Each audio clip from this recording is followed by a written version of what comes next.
मैं एक दो सवाल स्टूडेंट से पूछूंगी। कुछ हाँ, there is a girl right at the back, mic दे दीजिए उन्हें। Good evening everyone.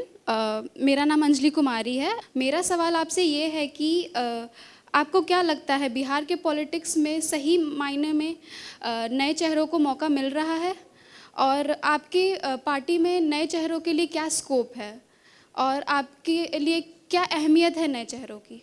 मतलब ये युवा की बात कर रही है। नहीं, अगर पॉलिटिकल फैमिली का कोई ना हो, जैसे आपने बाकियों के बारे में कहा। ये और सामने कारी शोएब है, सामने राजेश जी हैं, और हमारे इस बार पिछली बार सबसे ज़्यादा नौजवानों को हमने टिकट दिया था जो हमारे परिवार के भी नहीं थे, और सब चुनाव जीत के हैं। सबसे युवा विधायक अगर कोई है तो हमारे दल के हैं। और देखिए बिहार जो है देश का नहीं बल्कि दुनिया का सबसे युवा प्रदेश है। हमारा देश दुनिया में सबसे युवा देश है, और इस युवा देश में सबसे युवा अगर कोई प्रदेश है तो वो बिहार है। ऑलमोस्ट नियर अबाउट 60% युवा है, और हम दिल से चाहते हैं कि युवा जो है आगे बढ़े, राजनीति में आए, डिसीजन मेकिंग में आए, पॉलिसी मेकिंग में आए, ये हम दिल से चाहते हैं। और एक गैप भी हो गया ना, जनरेशन गैप भी हो गया। तो अगर नए पीढ़ी के लोग आएंगे और जिनकी सबसे ज़्यादा आबादी 60% है, तो उनकी समस्याओं को और बेहतर ढंग से वो जान पाएंगे और निदान कर पाएंगे। अब आगे का जो ज़माना है वो पूरा टेक्नोलॉजी और एआई का ज़माना आने वाला है, वो आप भी जान रही हैं। अब नीतीश जी को ये बातें नहीं समझ में आती। नीतीश जी को मोबाइल भी समझ में नहीं आता। अगर मोबाइल फ़ोन अगर आप रख लें मीटिंग में, तो उनके दिमाग में केवल एक ही बात आता कि मोबाइल जो है इसके वजह से दुनिया 10 साल में ख़त्म हो जाएगी। ये उनकी सोच है। वो भले कुछ क्या कह के बोलते हैं वो अलग कारण है, लेकिन ज़माना जो आने वाला है that is totally dependent on technology, AI, जो हमारा फ्यूचर होने वाला है। तो उसको समझने वाला जो नई पीढ़ी है, अगर वो लोग अगर पॉलिसी मेकिंग में, डिसीजन मेकिंग में आए, तो हमको लगता है कि इससे बेहतर क्या होगा। पढ़ी लिखी जो पॉपुलेशन है और जो सर्विस क्लास के लोग हैं, वो अपने बच्चों को पॉलिटिक्स में नहीं भेजना चाहते कि ये दलदल है, करप्शन है, पावर प्ले है, आप कहीं नहीं जाएंगे। So you know people don't want to send their children into politics. No, I don't think so. No? Not in my state it is like that.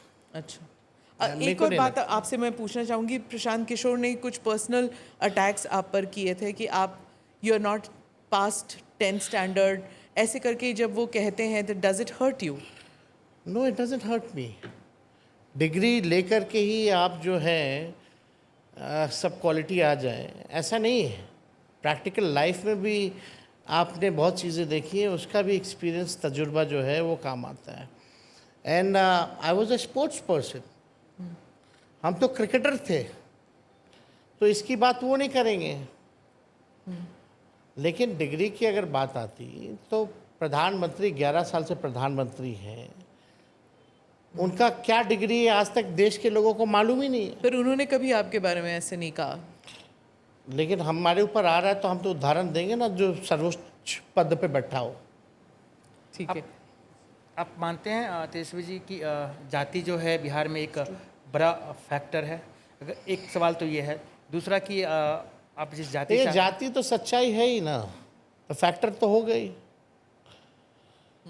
ये तो सत्य है, और ये कोई लालू जी और तेजस्वी यादव तो लेके नहीं आया, ये तो कई सदियों से चला आ रहा है। प्राइवेट सेक्टर में आरक्षण होना चाहिए जाति के आधार पर? एकदम होना चाहिए। Two students I think want to ask a question. अच्छा, आप पूछना चाहते हैं? पत्रकार अमित कुमार है, और मेरा सवाल है कि आपने कहा था कि कास्ट सेंसस की आप लोगों ने डिमांड की थी और इस वजह से मोदी जी को कास्ट सेंसस के लिए मजबूर होना पड़ा और फिर कैबिनेट ने डिसीजन लिया। राहुल गांधी का भी यही कहना है। और आपको क्या लगता है कि क्या वाकई आपके दबाव में या फिर कांग्रेस पार्टी के दबाव में कास्ट सेंसस बीजेपी को कराना पड़ रहा है? देखिए, यही मोदी जी हैं जो कहते थे कि ये कास्ट सेंसस जातीय विध्वंस पैदा करेगा। अब वो क्यों मजबूर हो गए करने को भाई? क्योंकि जातीय गणना जो है, कास्ट सेंसस जो है, वो सच्चाई जो है देश की वो बताएगा। इसमें हमने पहले भी कहा है कौन मजदूरी करते हैं, कौन भूमिहीन है, कौन गरीब है, कौन जात के लोग हैं सबसे ज़्यादा, कौन जात के लोग को सरकारी नौकरी कितना है, कितने लोग जो हैं ठेला धोने का काम करते हैं, कचरा साफ करने का काम करते हैं।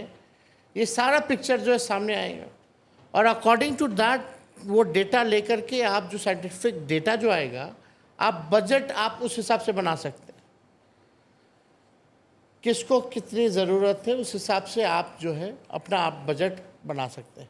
लेकिन ये इशू जो है लालू जी ने कई एक बार उठाया और जब देवगौड़ा जी थे प्रधानमंत्री, उस समय जनता दल के अध्यक्ष मेरे पिता होते थे और उन्हीं के कैबिनेट में ये तय हुआ था, क्योंकि हर 10 साल बाद आपका 10-11 साल बाद जो होता है प्लानिंग कमीशन वो सेंसस होता है। अच्छा, तो 2001 यानी 97 में ये निर्णय लिया गया था कैबिनेट में कि जो अगला सेंसस जो होगा यानी 2001 उस समय के हिसाब से, उसमें जातीय जनगणना ये लोग कराएंगे।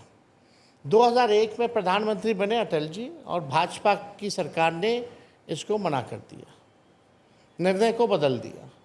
आज भी अगर ये जो नरेंद्र मोदी जी का जो कैबिनेट नोट है, ये 97 वाले ही नोट के आधार पर ही बना है।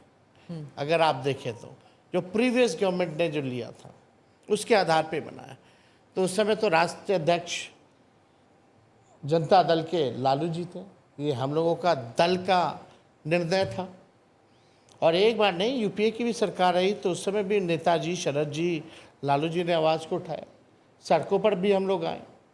और यहाँ बिहार में हम लोगों ने तो दोनों हाउस में पास करवाए मेरे प्रस्ताव पे, और मेरे प्रस्ताव पे प्रधानमंत्री जी से हम लोग सब लोग मिलने गए थे। मुख्यमंत्री जी के नेतृत्व में मेरा ही प्रस्ताव था कि अगर वो ना माने मोदी जी तो हम लोग अपने बलबूते, अपने राज्य सरकार अपने खर्च पे कराएंगे, जो किया। तो ये तो क्रोनोलॉजी है।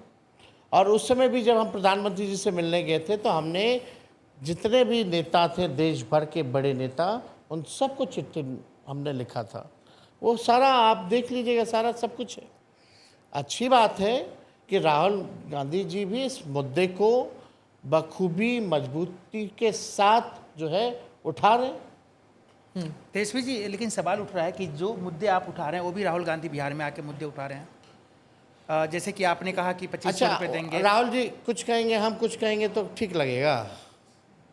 उन्होंने अलग से अरे एक ही अलायंस में ना है, नहीं, उन्होंने तो तो अलग हमारा मुद्दा तो हम लोग तय कर लेते हैं ना, थोड़ी हर चीज़ सड़क पे जाके तय करना। अच्छा, एक ऑडियंस से एक सवाल ले लेते हैं, 1-2 सवाल, फिर आपको तो मौका मिलता ही है सवाल पूछने का। Good evening everyone. मेरा आपसे ये सवाल है कि एज अ मीडिया स्टूडेंट हमारा जो सेक्टर है मास मीडिया एंड कम्युनिकेशन, इसके लिए एक तो कॉलेजेस बहुत कम हैं और प्राइवेट यूनिवर्सिटी है लेकिन गवर्नमेंट यूनिवर्सिटीज़ है पर वहाँ पे इतनी सुविधाएं नहीं है। जैसे कि दिल्ली में दिल्ली यूनिवर्सिटी, लखनऊ में लखनऊ यूनिवर्सिटी है, बट पटना में एक भी सेंट्रल यूनिवर्सिटी नहीं है।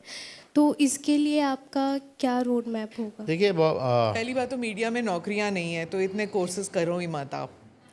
लेकिन इनको करना है आजकल तो बस चैनल खोल लो बस यूट्यूब पे।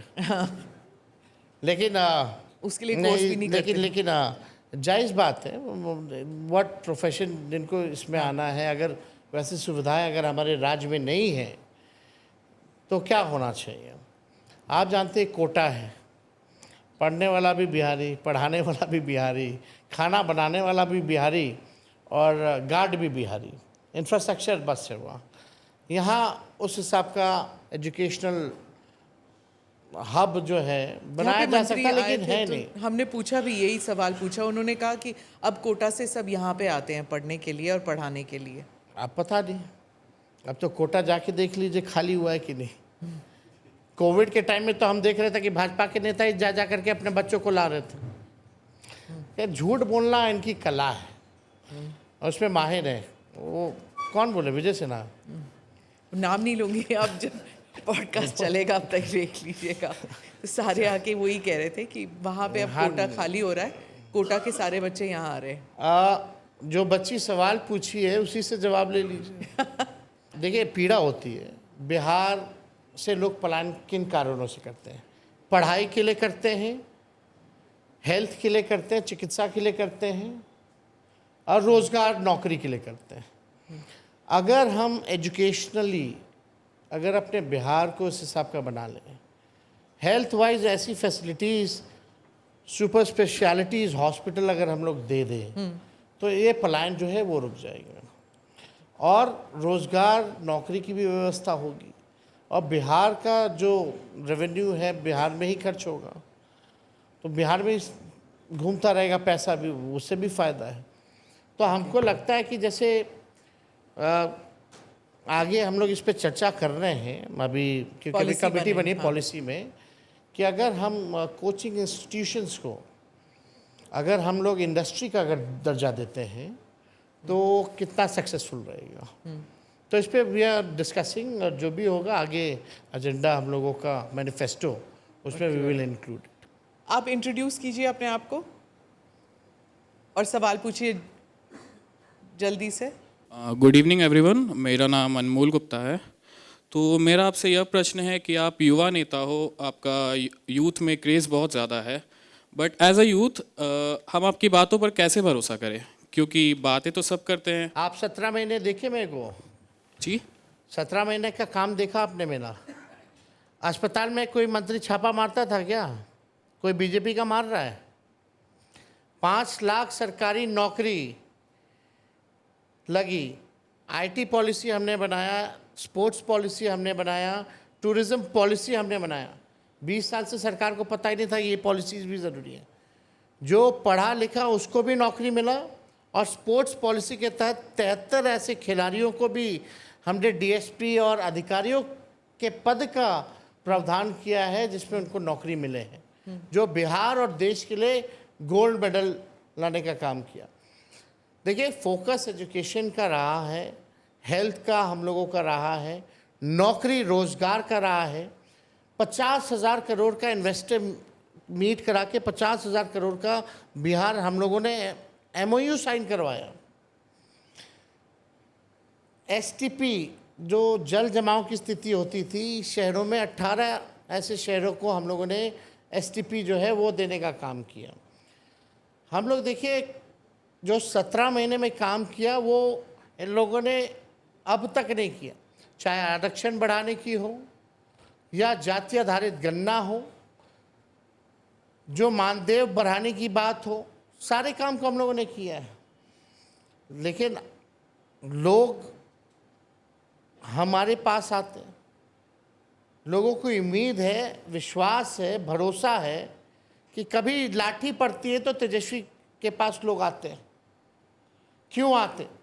क्योंकि उन नौजवानों का भरोसा है हमारे ऊपर, और हम लोग चाहते हैं कि नौजवानों की बात को जो है रखा जाए। नौजवानों का क्या इशू है? पढ़ाई, दवाई, कमाई, सिंचाई, सुनवाई और कार्रवाई वाली सरकार का ये इशू है, और इसी बेस पे जो है हम लोग काम कर रहे हैं। छात्रों के लाइफ को बेहतर हम लोग बनाए।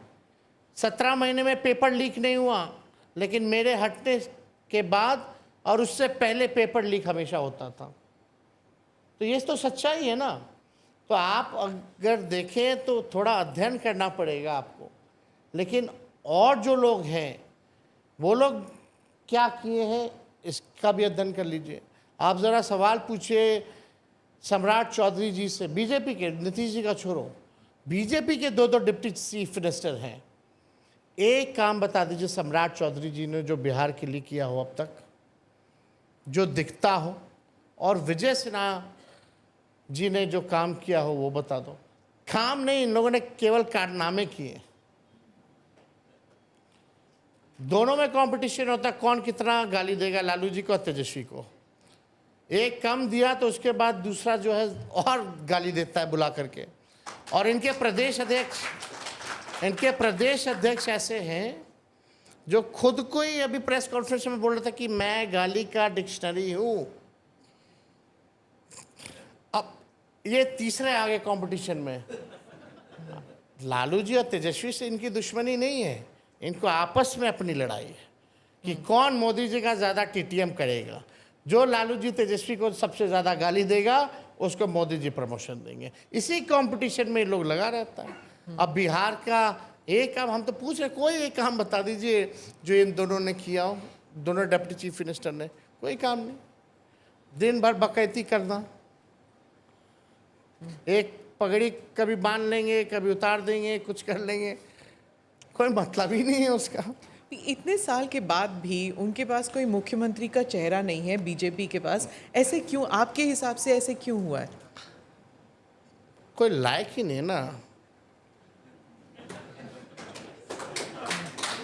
लायक होता तो आता ना। देखिए नहीं, देखिए इसमें देखिए बीजेपी को देखिए सुशील मोदी जी ने बिहार में मजबूत किया है, ये हम मानते हाँ, हैं। सुशील मोदी। एक मान सकते थे चेहरा है जिस पे लोग जो है भरोसा कर सकते थे। ईमानदारी से हम बोल रहे हैं भाई, ठीक है। लेकिन उसके बाद बता दो कौन है। लोग चेहरा नहीं जानते हैं, नाम तो दूर की बात, कोई कहाँ गांव में इन लोगों को पहचानता है। महागठबंधन के लिए मुख्यमंत्री का चेहरा कौन है? आप हैं? देखिए ये आपने बहुत टाइम ले लिया, हम क्योंकि 4 सेकंड 5 सेकंड 6 सेकंड, तो उसका ये मतलब हाँ। सब चीज़ तय है। समय कब आएगा ये हम लोग बताएंगे अकॉर्डिंग टू आवर स्ट्रैटेजी। वो कह रहे हैं कि एक मीटिंग हुई थी जहां खरगे जी भी थे और राहुल गांधी जी भी थे और 440 वोल्ट का शॉक लगा था तेजस्वी जी को, और परसेप्शन है हम लोगों कि उसके बाद आपने कभी नहीं कहा कि मैं हूँ। को। कभी भी ऐसी बात है ही नहीं। पता नहीं क्या बाहर लोग बात करते हो अपना। लोग बोलते हैं कि इंडिया अलायंस एक जैसा नहीं दिखता है, यहाँ तो एनडीए नहीं दिखता एक जैसा। मांझी जी कुछ बोलते हैं, चिराग कुछ बोलता है, उपेंद्र कुशवाहा जी कुछ बोलते हैं। कांग्रेस और आरजेडी तो सबसे पुराना अलायंस पार्टनर है, अब तक नहीं टूटा है। फिर भी इसको तोड़ने में लोग लगे रहते हैं। लोग बताते हैं कि सब कुछ ठीक नहीं चल रहा। आप भी जानती हैं हमारा रिश्ता गांधी परिवार का रिश्ता कैसा है। शौक नहीं, हम लोग की अपनी स्ट्रैटेजी है और समय पे जो है सब कुछ तय है कि कौन होगा नहीं वो तय है, बस टाइम का इंतज़ार है। Last question. अचानक से देखा जा रहा है कि चिराग पासवान के पार्टी के लोग उनको अपने आप को कहते हैं कि मुख्यमंत्री उम्मीदवार हैं, इनसे अच्छा कोई नहीं हो सकता है। मतलब ये कैसे, मतलब एनडीए में तो ऑलरेडी लोकतंत्र में अगर वो अपने पार्टी के नेता को अगर देखना चाहते हैं मुख्यमंत्री रूप से तो क्या दिक्कत है? हमें तो कोई दिक्कत नहीं, लेकिन खुल के आना चाहिए। अगर इच्छा है चिराग पासवान जी या किसी की तो खुल के बोले ना कि भाई हम मुख्यमंत्री बनना चाहते हैं। ड्रामा करने की क्या ज़रूरत है कि अब बिहार हमको बुला रहा है? तो भगा दिया था क्या इतना साल से बिहार? नहीं, लॉजिक होना चाहिए ना। बिहार बुला रहा मतलब कि आप बिहार से जीते हो, बिहारी हो, बिहार से केंद्र मंत्री के कोटा में हो, अब बोल रहे बिहार बुला रहा।